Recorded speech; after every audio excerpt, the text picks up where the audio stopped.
Good morning, Salem. You enjoying your breakfast?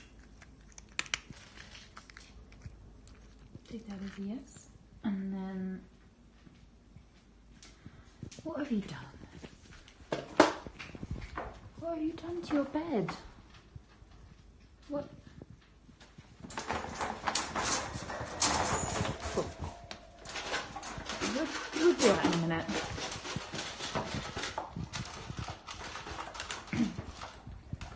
Happy boys. Eating their breakfast. This is not funny though. Good morning then guys. I thought today I would just do a video on what I'm doing on a day-to-day basis when I have a day off kind of thing. So you've obviously seen that I've just woken up and fed Otis and Salem. The rest of the animals get fed when I go back upstairs. Obviously snakes and things like that will just get fed on a weekly basis. Look at him. He's not in the mood. Are you in the mood? Yeah, he's always happy. Literally always happy. He just burped. Don't know if you heard that. For any of you that have just seen him in that crate and are already thinking things like, oh my god, she keeps her puppy in a crate. Ugh. You have to train them in some way. We cannot let a 6-month-old puppy have the run of the house in the evenings when we're asleep. That just doesn't... See? It just doesn't work. So he is crate trained. He's very, very happy in there. He does chew a lot.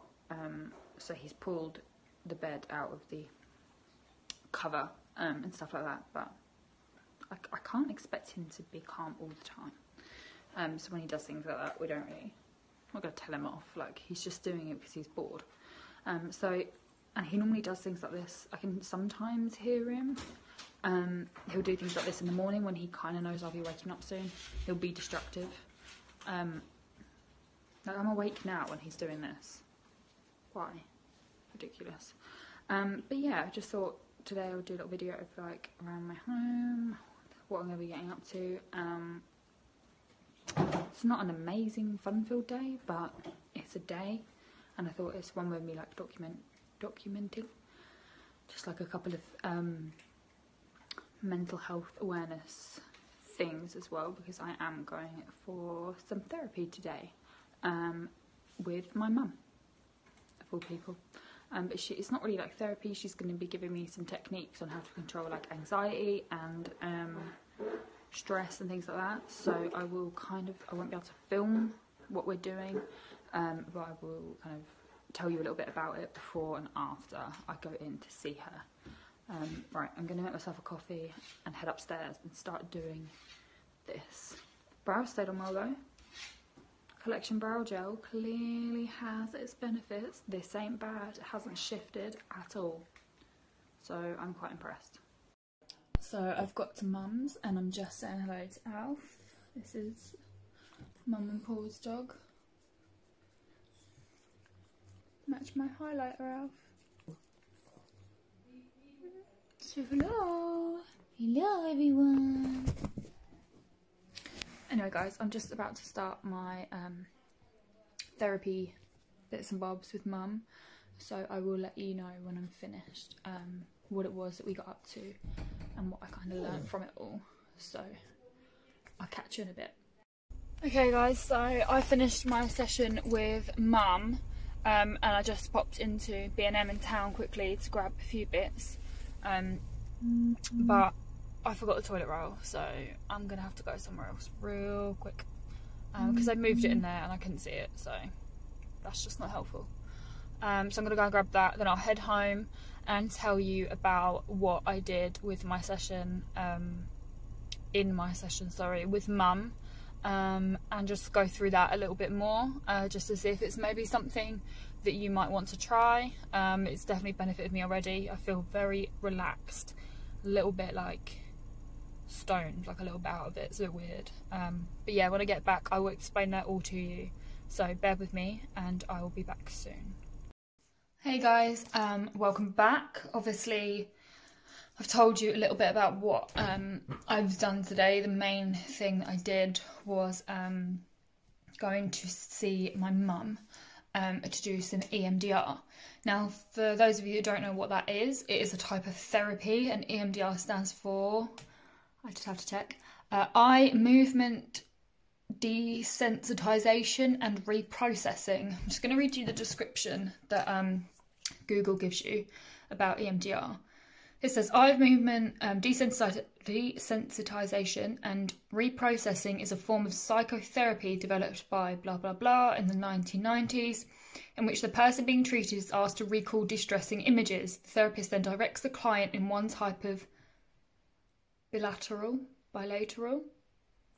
I can't read, sensory input, such as side-to-side eye movements or hands tapping. If any of you have been through therapy but haven't had that, you might have heard it mentioned anyway.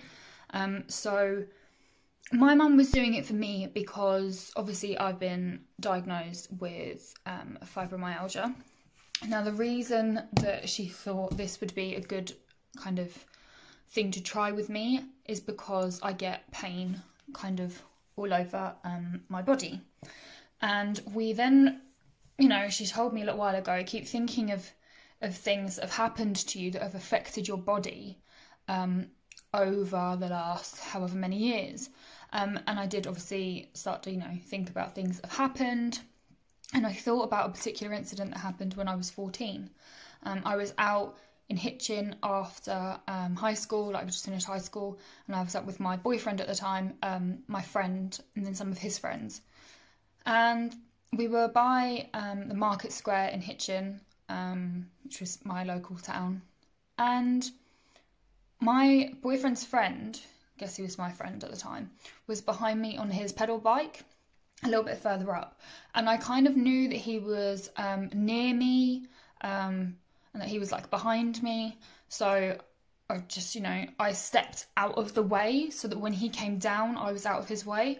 But as he came down on his bike, he moved, thinking that that would kind of be away from me. But we ended up actually both moving in the same direction. So he went into me. I think from doing that EMDR earlier, when I was kind of going back to the moment it happened, he hit my legs, my left leg, and I went up in the air. And fell and hit my head on the floor quite hard. And obviously the pain that I got when he first hit me was quite bad.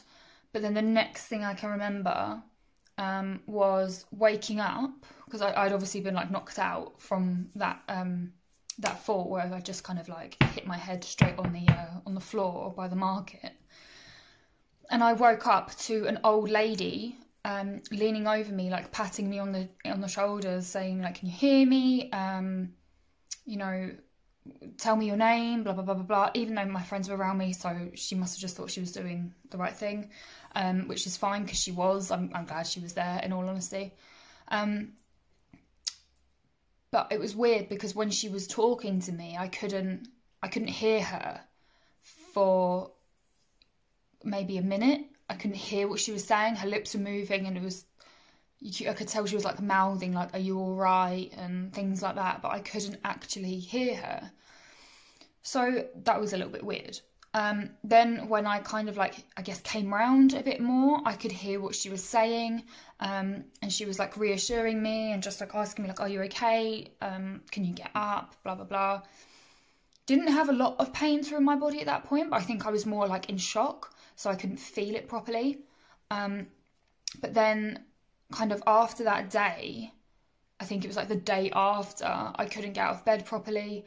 I had, well, the doctor, we went to the hospital, and the doctor at the hospital told me I had severe like nerve damage from my neck right down to my bum, like all across the back of me, because I'd obviously like hit the floor quite hard, and the impact of just a push bike, it wasn't even like a motorbike, the impact of the push bike going into me, that threw me, and then the impact of hitting the floor caused all of the nerve damage to happen.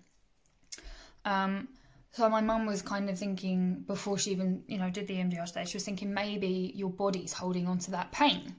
And maybe if we do this, it'll be a way to see if, oh, excuse me, sorry, might be a way to see if the pain kind of like eases up in your body, to know whether, you know, there's a way that we can help the fibro pain. Because fibromyalgia, essentially, a lot of people will say, I'm just like cursed with it. It is something that happens to you. Most, like, some people can just have it. I think it is one of those things that you can just get, but most of the time, it's caused by trauma to the body and mind, and you can help it with things like EMDR and other type of therapies and like exercise and blah blah blah. You can help it with those things, but it doesn't mean it's going to cure you. But if there's anything you can do to make it a little bit easier, then why not do it? So that's kind of how we ended up, you know, today doing this EMDR. It was really good. Mum kind of made me sit there and relax, do some like mindfulness stuff. So I just sit there and get to the point where I was like calm enough to focus on what she was going to do to me. That sounds a bit harsh. She wasn't going to like shake me and tell me to not be in pain. But what she was going to say to me, I had to be able to focus really, really well on that. And the one thing that is weird is when she said something to me like, where can you feel the pain? Like when you've just been hit by the bike, where can you feel the pain, kind of thing? And I said I could feel it like all up my back. So she said, hold on to the pain in your back, and then she'll do this and move her hands and her fingers across your face like this, and your eyes have to follow her fingers, which I'm not gonna lie to you, at first it's really quite difficult if you're somebody that gets quite easily irritated, because I was like twitching from like irritation from having to follow her fingers. It was really, really bizarre. But once she'd done it a few times and she was like, right, focus on the irritation that you're feeling and the headache that you've got through this. And then she did that again and the headache started to ease off. It was really, really weird. But the rapid eye movement stuff, REM, yeah. If any of you have got like I don't know why I'm pointing at this, but I haven't got mine on, a Fitbit, you can track your sleep. So it'll say like day sleep, night sleep, deep sleep and REM sleep. And what happens in the evening, like when you go to sleep, is that all of your kind of like memories get processed. I think this is what my mum said. Don't like, you know, be like, Phoebe said this, because I don't know if it's accurate. I'm just trying to remember what she said. But something like your memories get processed while you're asleep. So that expression, you know, you'll feel better in the morning, is actually true. If you've gone to sleep having an argument with someone, the tension that you felt during that argument, when you wake up in the morning, once your mind and body have processed that argument and the feeling, then it kind of gets rid of all the shit, and then you wake up and you start to feel better. The only problem is when you have more than one experience with trauma or like negativity, your mind can't then cope with it, so it just kind of lets all of the layers of the crap stay there. It doesn't allow it to be processed, which is what EMDR does. It processes those feelings and situations that you've been in that have caused trauma to yourself. So it did really help. I have to admit, when I left Mum's, I felt knackered. Like, it does take it out of you. So I felt quite tired. I feel quite good now though.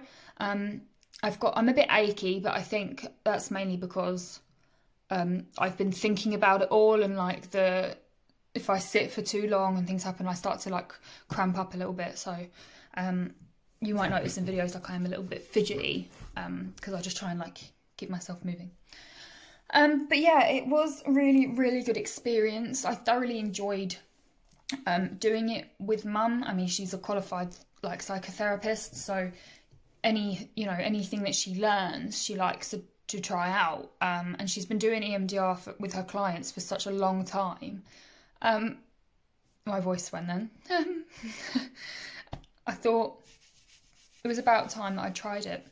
And as I thought about that bike incident as maybe being something that affected my body, it just seemed right to kind of try the Emdr and see if it worked. And, you know, she said it might take you a few days to kind of see if it's worked, to see if the fibro flare-ups aren't as severe, or just if the pain maybe eases off a little bit, or you don't feel it for long periods of time. So it's a waiting game, I'll see, but it was definitely worth it. So if you are interested in anything like that, or you've had something traumatic happen to you, then it might be worth either talking to a doctor, see if they can refer you to someone, or refer you to a therapist like my mum. I'm not saying you have to go to my mum, but someone like my mum who's got similar qualifications, so that you can kind of, you know, see if it works for you. I mean, it might be something with this, she can do it for short periods of time, and then she kind of does this thing, and then you take a deep breath. If it's something that's quite severe, I'm not going to give examples, because something that I might not find severe could be really severe to somebody else, or something I find really severe might not be to someone else. But yeah, if there is something that you think, oh no, they're not going to be able to do that, try it. It might just mean that they have to maybe do another session with you, or they just have to keep your eyes moving for slightly longer, which might feel a bit irritating. But if it's going to help ease off the pain and like the mental pain from it, then it's definitely worth a try. So yeah, I'm not recommending my mum, because you're obviously all going to be from different places, but if you want to have a little look on her website just to kind of see the kind of qualifications to maybe look out for in a therapist, or just have a little look at the information she's got on there, I think her, and I should remember this, I think her website is called the Hitchin Hypnotherapy Practice.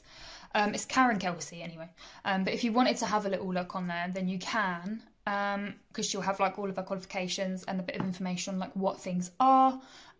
So yeah, if you want to check it out, then do. And if you want to find your own therapist, then you've got that little bit of guidance there. She is really good. I'm not saying that just because she's my mum, but she's helped a lot of people. So, you know, she's a good person to kind of take like little hints and tips from in regards to finding a therapist of your own, like in your local area. So yeah, I just thought I'd kind of fill you in on that little bit of my day. The rest of the day was kind of a bit nothingy. I thought I was going to maybe do something a bit more interesting. I was going to try and get some, sorry, just come out of camera, palettes, like some makeup palettes from B&M. But if I'm honest, like they were really, like, I'm a little bit skint at the minute. And they were a little bit expensive for B&M.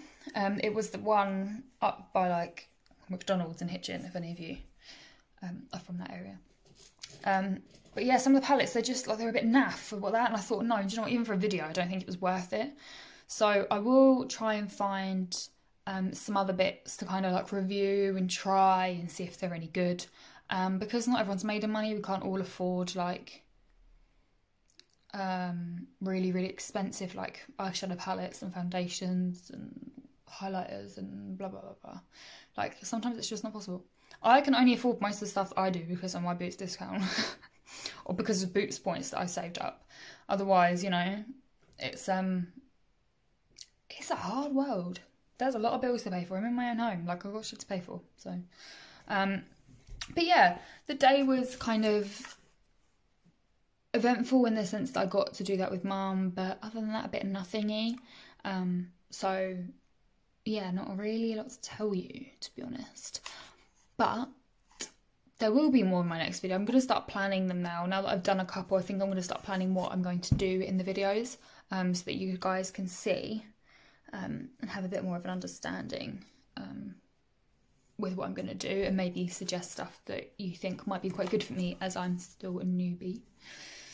But yeah, another thing I wanted to add, obviously at the beginning of this video you did see me downstairs in my kitchen feeding the dog and the cat, Otis and Salem, and I did say in the video about the fact that Otis is in a crate. Yes, he is in a crate. Some people don't like that, but he's much easier for us to control if he sleeps in the crate at night, or if he goes in there, you know, while we're out doing things where we can't take him. A lot of people don't like it. They'll just be like, just let them just have the kitchen. If we left Otis in the kitchen overnight on his own, or for a few hours while we were out, he would eat something or scratch something to bits. Like, that, it's just not worth it. Not even because he's alone, it's just because that's just what he likes to do. He likes destroying things. The dog's got about 15 toys, but then he'll see my slipper and that's more interesting, and then he'll see the remote and that's more interesting, and then he'll see Darius's like work beanie hat or something. Do you know what I mean? Like, there's so many things that he will just destroy. So it's much nicer if we can give him somewhere where he can go, he can be nice and peaceful. He's got his blanket and he's got his bed in there and all of his toys. Not all of his toys, obviously, like 1 or 2. And he just goes in there while we're asleep or we're out, and it's just so much easier. If you are getting a puppy at any point, at any time soon, I do recommend crate training them. People think it's harsh. It's not. They just get used to a routine. They like routine. And Otis is really, really happy in there now. When we first got him, obviously when he was really little, he obviously did cry a little bit because that's just what puppies do. But now we can put him in there, give him a treat before he goes to bed, and he's happy. Sometimes we can walk in there and he's all like snuggled up like that with his head like rested on his puffy bed thing, and he's fine. So it's not anything that's like a concern to us. If he was like crying, loudly crying, scratching, ripping everything up and howling, of course we wouldn't put him in there because that would be mean. But he's more than happy. So I just wanted to make that point clear before I get people maybe messaging or leaving comments saying like, that's really harsh, don't know why you do that. He's happy. He's probably the happiest puppy I've ever seen. He will greet everyone with a lick and maybe a bit of a scratch by accident because his claws just... they're not like puppy claws. Like, he is like a full-size dog, but just... he's just a bit dim. It doesn't... I don't know what I'm trying to say anymore. I think I'm just rambling on. But anyway, yeah, so I just wanted to make that point slightly clearer than earlier, you know. Anyway, yeah, so I'm going to kind of leave it there for today. I don't want to do too much stuff tonight because I am pretty tired, if I'm honest. And I'm ready to just kind of curl up in front of the sofa with the cat and the dog and just chill out. Just relax. I got work tomorrow. I'm doing something slightly different tomorrow. Instead of being in my branch, I'm going over to a Letchworth store. The Letchworth store, there's only one. To meet with another number 7 advisor and just learn a few bits from her, because there's some like ordering bits that I don't really understand. So she's going to go through that with me. So yeah, it'll be a nice little like change of scenery. And then home. Maybe at Mum and Paul's for dinner. Not sure yet. We'll see. But anyway, enjoy your evening, guys, and I hope you have a lovely day tomorrow. I will either see you tomorrow or maybe the day after. I'm not sure yet. But we'll see what happens. I'm going to try and find a few more things to like review and talk about on here. I will do an animal one soon. Obviously, we haven't got... I can't remember what I was going to say. We haven't got... we've got a few animals that I could talk to you about. But I need to kind of set up a little bit better, because I can't just like bring the snake here, and because there's not a lot of room for it to move around for you guys to see. So I'll try to set everything up a little bit better so you can actually see them properly, because they are pretty and I think you'll enjoy seeing them. If you like snakes, that is. If you don't, obviously don't watch the video that I will title "This is Our Pets" or something like that. But yeah, enjoy yourselves tonight, enjoy tomorrow. I will see you soon. Please, if you did enjoy the video, please give me a nice big thumbs up and hit the subscribe button. I also wanted to say, and I have to check this because I can never remember my Instagram name. I haven't got an awful lot on my Instagram because I did clear a lot of it out. But if you do want to check out my Instagram account, I have actually got 2. I've got one which is like my normal account, which is Phoebe Kelsey. Kelsey has got 2 Y's in it and then an underscore. And then another one which I created, which is this, which you can't see. But if any of you have got, you know, depression, anxiety, or a chronic illness, anything like that, then I did make an account to talk about my fibromyalgia and to talk about like other things that have been an issue. It's probably the easiest way of putting it. Which is actually called, it's not fibro, it's FXCK fibro _. I wasn't going to share this with anybody, but after today and how I've kind of felt through that Emdr and how it's kind of helped already, I just thought I could put a bit of information about that on here. So if anybody did want to kind of have a little look through, and even if you just type in, like, if you've got a condition, type the condition in on Instagram, and you'll see loads of pages of people that have got it, and people that will support you through whatever it is you're going through. So it's definitely worth having a little look at. But I've got only a few posts on there. But there's loads of people on here that have got similar things or the same things. So, you know, there's a big support network out there. So, yeah, I'm going to shut up now because I keep saying bye and then babbling on about something else. So, yeah, enjoy your evening. Thank you for watching. If you want to follow on Instagram, fab. If not, that's fine. And I will see you guys very, very soon.